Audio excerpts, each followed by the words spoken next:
Hello and welcome to another Doctor's Assistant 1 video. Today I'm doing a review of the first Doctor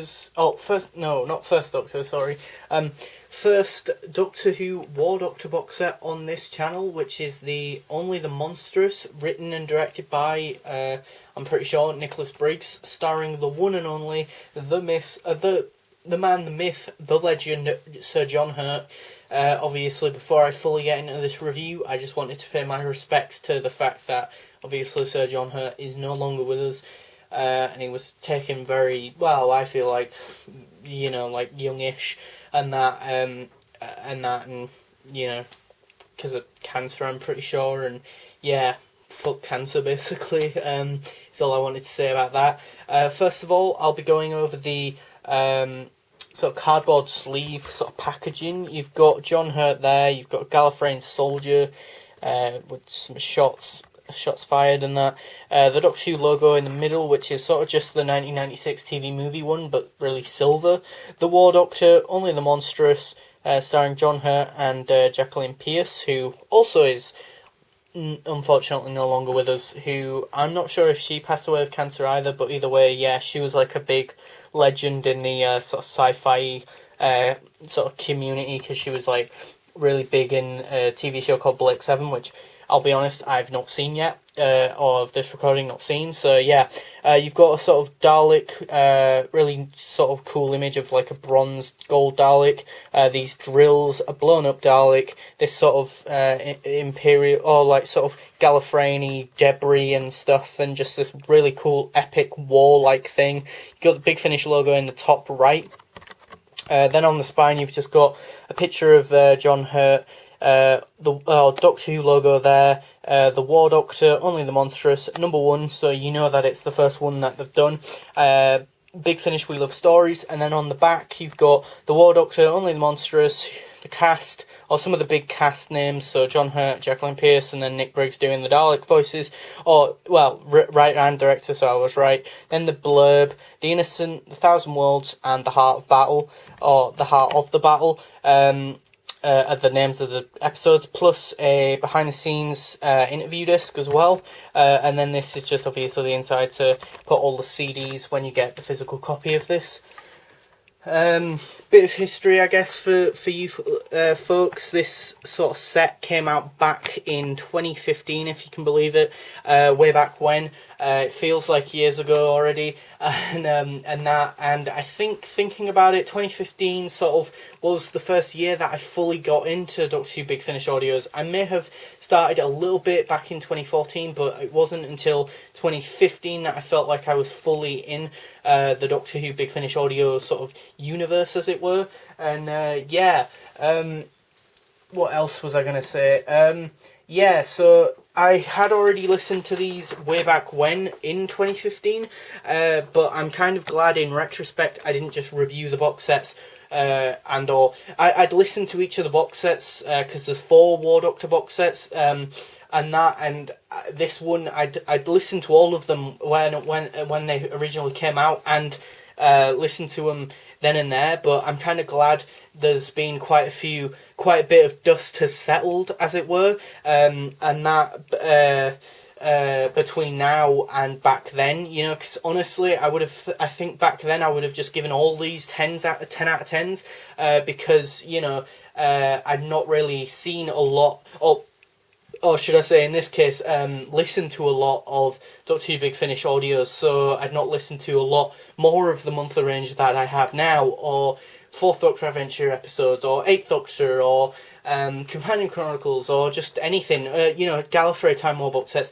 To put this in perspective, this was the first ever sort of really big foray into the Time War sort of era of Big Finish, and now 5 years on, there's so many other so many other Time War like box sets, with the Gallifrey series going into the Time War, the 8th Doctor Time War box sets, the War Master, Susan now is even in a Time War box set.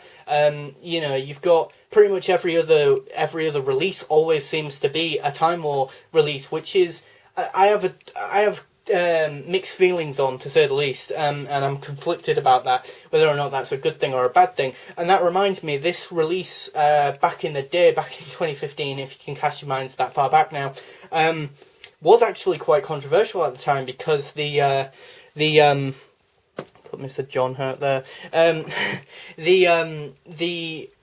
A lot of fans wanted the War Doctor and or the Time War in particular not to be really as heavily divulged and or like deep dived into and that. And then there were other fans who felt like the Eighth Doctor should have been in the Time War and that. So either you particularly didn't like John Hurt being the War Doctor in the first place, so you wouldn't have bought this set for that reason, or you were just wanting the Time War to be this mystery box and mystery entity that, much like, say, the origins of the Doctor, you didn't really want much to be uncovered or stories to be told in that era. So either way, there were two sets of sort of fans that, as I say, were somewhat sceptical and opposed to this new step and direction for Big Finish. And today we'll find out whether or not I think that worked, and this box set and whatnot, and these stories. So yeah, first of all, you start off with the audio story called The Innocent. Is the first story you start off with, and yeah, you've got this lovely cover of John Hurt and Rejoice, these missiles, this sort of rowing boat, this sort of storm and electric as well. You've got the War Doctor there in this sort of time vortex-like effect. The Innocents by Nick Briggs, or Nicholas Briggs, and John Hurt, Doctor Who, all that good stuff. I really love all of the covers for this box set, if I'm being honest, and that. And yeah, The Innocent, I think it's still free at the moment on the Big Finish website, and if you haven't had the chance to download it for free, I highly recommend it. It's a brilliant story. It's really good sort of world building and setting the tone and the sort of genre and flavour and texture of this sort of era of the show, and that, you know, like, it feels like a war movie, but with the character being so opposed, obviously, to this war and that, and I find that very interesting and very intriguing. And yeah, the character of Rejoice, you know, the War Doctor is this sort of very sort of dishevelled, you know, character who is so opposed to the war, as I say, and that, you know, also opposed to the war and that, and Rejoice as a character is so nice to juxtapose that. You know, he's this old, gravelly, withered, worn sort of legend on Gallifrey, and she's this, for lack of a better term, not well established, not established, but not well known character in the Doctor Who universe, or even outside of just Keska, you know, where Rejoice is from. And she is so delightful, childish. She has this childlike sort of innocence and beauty and heart of gold and a softly spoken, nice, gentle, peaceful manner. And the War Doctor is just this sort of grumpy, annoyed, you know, sort of growly, pitbull / bulldoggy sort of character, you know, and essentially at this point the Doctor's almost at wit's end with the war already, and he's kind of almost gone on a spoiler alert. This review will go over these stories in somewhat depth, so there will be spoilers. So if you haven't listened to these, please do listen to them and then watch this review. You know, the War Doctor's almost kamikazing himself into this sort of Dalek assault attack on these Daleks and that, and he saves these Time Lords, and then they refer to him as the Doctor, and he's like, "I'm not the Doctor, don't call me that," you know. Really bad John Hurt impression there, but yeah, and that, and then, you know, the Doctor's kind of rejoiced as a sort of martyr back on Gallifrey, but then Jacqueline Pierce's character of Illustra is like, oh yeah, the hypocrisy of war. You know, they all hated the Doctor as a renegade before, but now he's seen as this sort of prolific martyr that rallies, that there are war cries about, you know, because he's done the unthinkable. He's set the Daleks back, you know, millennia by sacrificing himself, and he's dead. But obviously he lands, as I say, on Keska, where Rejoice finds him. And the ending of Innocence, I'd split Innocence into two halves, like sort of world building and thematic world building and setting the stage and tone of, as I say, the War Doctor box set, this one and the other ones to come. And then the second half, I'd say, is very much a two-hander / character piece and character study of both Rejoice and the piece of Keska and peace as a concept, and the sort of dour, dark, you know, pit that is the Doctor's heart at this point, you know, because he is so convinced that he shouldn't be referred to as the Doctor, and he's angered by anyone who does refer to him as the Doctor, and therefore, you know, is like, no, Rejoice, I'm a monster. You know, war, you know, people think war is complicated, Rejoice, but it's simple. You just have to do what is necessary. What is necessary also is what makes you a monster. And what I've done made me a monster.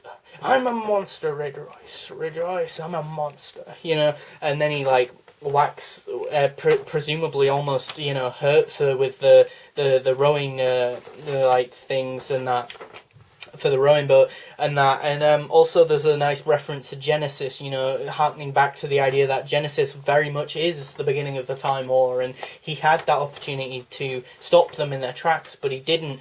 And then he feels this unbelievably world-crushing or soul-crushing burden that I created all this, Rejoice. This is my fault. I truly am a monster. And the way that the Innocence ends is very the sort of War Games-esque / Deadly Assassin, which I quite like, you know, where Rejoice kind of is taken away from the Doctor at this point, and because Cardinal Illustra has found him and that, and yeah, she's like, welcome home, Doctor. Oh, well, welcome home. You can have it, or whatever sort of thing. So overall, I'd give The Innocents a well-earned 8 out of 10. It's a really strong, brilliant sort of, as I say, world-building and character study of both the War Doctor and Rejoice, and I adore Rejoice, and I really, really, as I say, love her as a character and a companion, and I love the place and or planet of Keska, and yeah, it's just a sort of really cool, nice, easygoing sort of setup for this story and stories to come and that and whatnot. Then moving on to the Thousand Worlds, again by Nick Briggs. You've got the War Doctor there, you've got the drill, you've got loads of Daleks flying around the place, you've got a Dalek ship. This one's a lot more green-esque aesthetic and that, and again the cover's brilliant, and again I do like the picture of John Hurt there and the cover overall and whatnot. Unfortunately, I don't think you can really see the cover that well on screen. But yeah, the Thousand Worlds, honestly, I feel like it's a bit of a dip down in quality from The Innocents. I think it's just you know, the plot twist, or the main plot twist, I guess, is that Rejoice, spoiler alert, becomes old in this story, which is fine, but it is played by a different actress. Not to say that I don't think that actress was good. I just think it's such a shame, because I, as I say, as a fan in particular, really like the youthful, nice contrast between Rejoice and where the War Doctor is. But it's nice, I guess, that, you know, it puts the time in the Time War, you know, the idea that actually they are fighting across the fourth dimension. So, you know, what is minutes for a lesser species for the time, what's 20 years to the lesser species like the people of Keska is, you know, mere minutes or hours even to a Time Lord. Do you know what I mean? And that's their least technologically advanced sort of feat. So then you can only imagine what, you know, the weaponry of the Omega Arsenal is like, you know, when they're speaking of the, you know, the moment in Day of the Doctor, or other weapons in other box sets and whatnot, and things to come and that. So yeah, the Thousand Worlds, I can barely remember that much of it. The Daleks do get introduced in this one, finally. The Daleks, I guess a criticism of The Innocents, you could argue, is that's the least action-packed of the three, and also the Daleks are barely in it. Whereas the Daleks finally pop up in the Thousand Worlds, and you get more of the idea of the other characters, or the other baddies that are in this, because it's not just the Daleks, it's also, I'm totally blanking on what the name of the baddies are. Keskans are invaded by the Talion, that was what they were called, and the Talions are working with the Daleks to make these drills and that, and yeah, Cardinal Lylistra's in this one more as well, and there's a bit of a thing about her deploying some Time Lords, 2 Time Lords, or 3 Time Lords even, agents, Fecklin, and 2 others, whose names I've already forgotten, unfortunately, and then the Doctor. They're all tasked to go to this place called the Null Zone to find out what's going on there, and then, as I say, we find out that Keska's under invasion or under the Talion rule, and they're under the Daleks' rule, even though the irony is that you think that the Talions think that the Daleks are allies with them. Obviously, we know different. And then there's also another Time Lord called Ceratrix, who is there on Keska as well. The Dalek Prime is also introduced here, but comparing the Dalek Prime to Dalek Strategists or other Daleks Nick Briggs done, and that I genuinely think is one of the weaker Daleks in this audio in particular as well, in this story.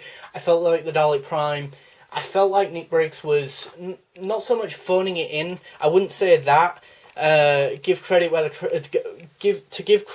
credit is due to the guy. I think it was more just maybe he missed voice work day, or leg day as it were. Honestly, it felt like really odd. The Dalek Prime didn't sound that good. Other than that though, all the other Daleks sounded phenomenal and perfect. And I loved the theme, I loved the War Doctor theme overall as well. And I just think that the Thousand Worlds, honestly, as I said, back in the day, I would have given it all 3 of these 10 out of 10s, but listening to them now, the Thousand Worlds, I genuinely just gave a 7 out of 10. It's okay, but it is the weakest of this set, unfortunately, in my opinion. And then you move on to the last one, which is the Heart of the Battle. I really enjoyed that one. It's the most recent one that I just listened to just before doing this review, and it's really good. It's got the sort of character study and world building of Innocence and that, but then also some more of the action of the Thousand Worlds. You find out the big plot twist of the thing is that actually, obviously, peace, spoiler alert, cannot be achieved.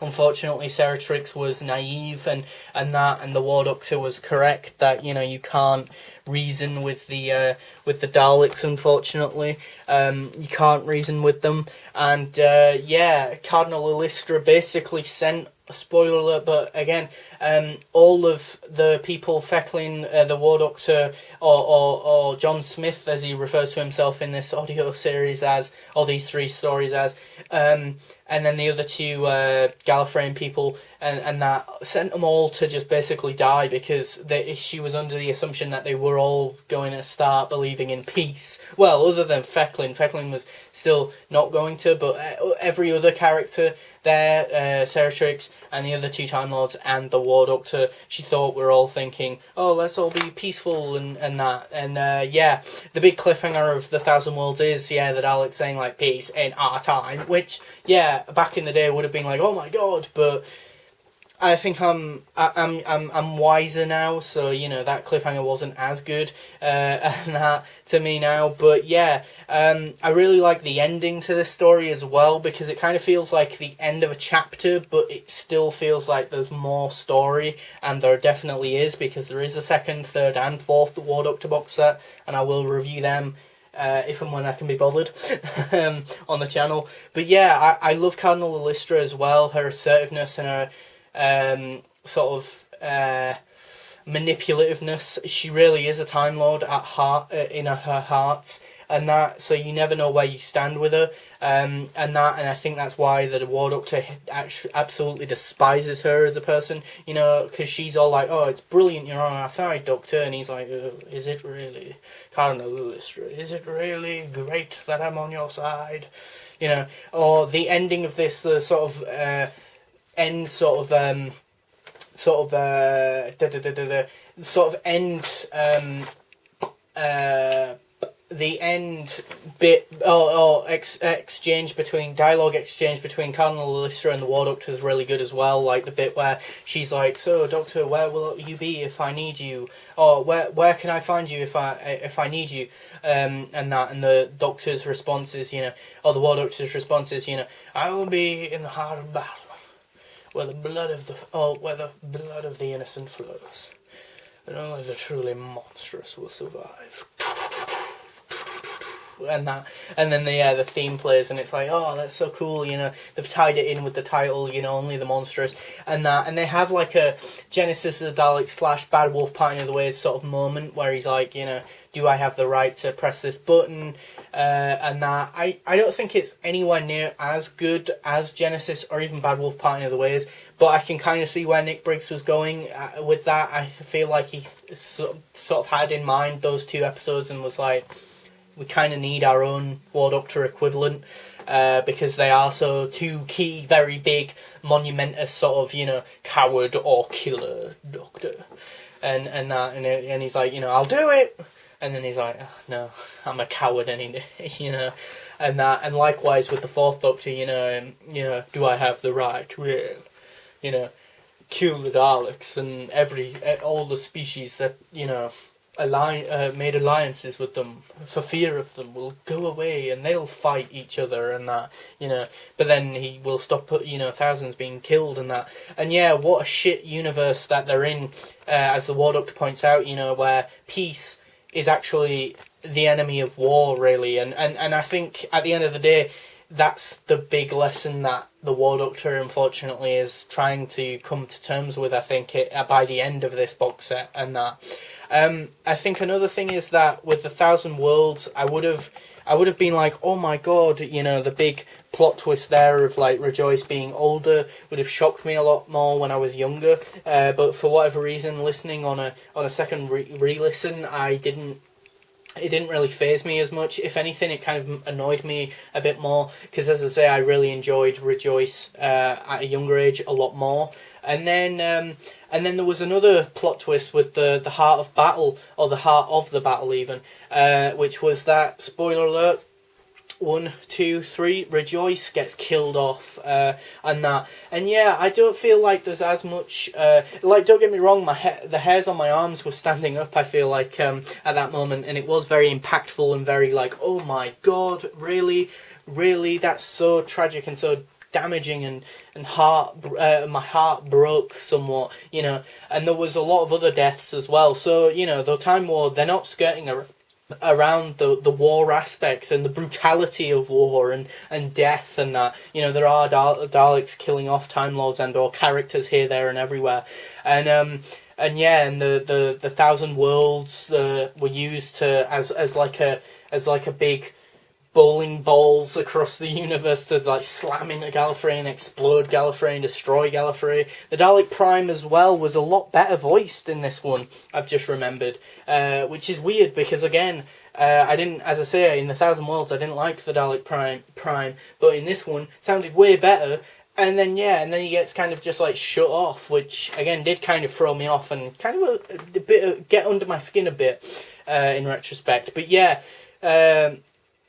Rejoice gets killed off, unfortunately. They have a mad, bonkers idea to have all these 1,000 planets bash into Gallifrey and that, which I feel like's a little bit of a wink and a nod, or a bit of a wink towards maybe the Dalek invasion of Earth, you know, because I'm pretty sure in that story, Daleks are using mining stuff to make the Earth a giant movable weapon or war machine or something bonkers like that. So I feel like maybe Nick Briggs was just having a bit of a fun moment there, just being a bit cheeky, and was like, you know what, I'm gonna make a little bit of a nod to Dalek Invasion of Earth there. Or maybe it was just coincidence that I'm making a random link here. And obviously the cast were all phenomenal in this, 10 out of 10. You know, from John Hurt, obviously that goes without saying, and Jacqueline Pearce was great. Rejoice, I liked both actresses. I just wish, as I've said a million times at this point, the younger one was in it more, but it is what it is. I like the Dalek Prime more in the heart of the battle, and that didn't like them that much in Thousand Worlds. And if and when I do review the second, third and fourth War Doctor box sets, I will be doing a overall War Doctor box set, a War Doctor overview of all of the 4 box sets, and my thoughts on which one I thought was the best, which was the best story, and what were the highs and what were the lows and whatnot, and everything in between. But overall, I was going to give the Heart of the Battle a 9 out of 10, and overall for the whole box set a 24 out of 30. Which I think is a pretty good start to the War Doctor series in my opinion. So yeah, thanks for watching. Please do comment, rate and subscribe.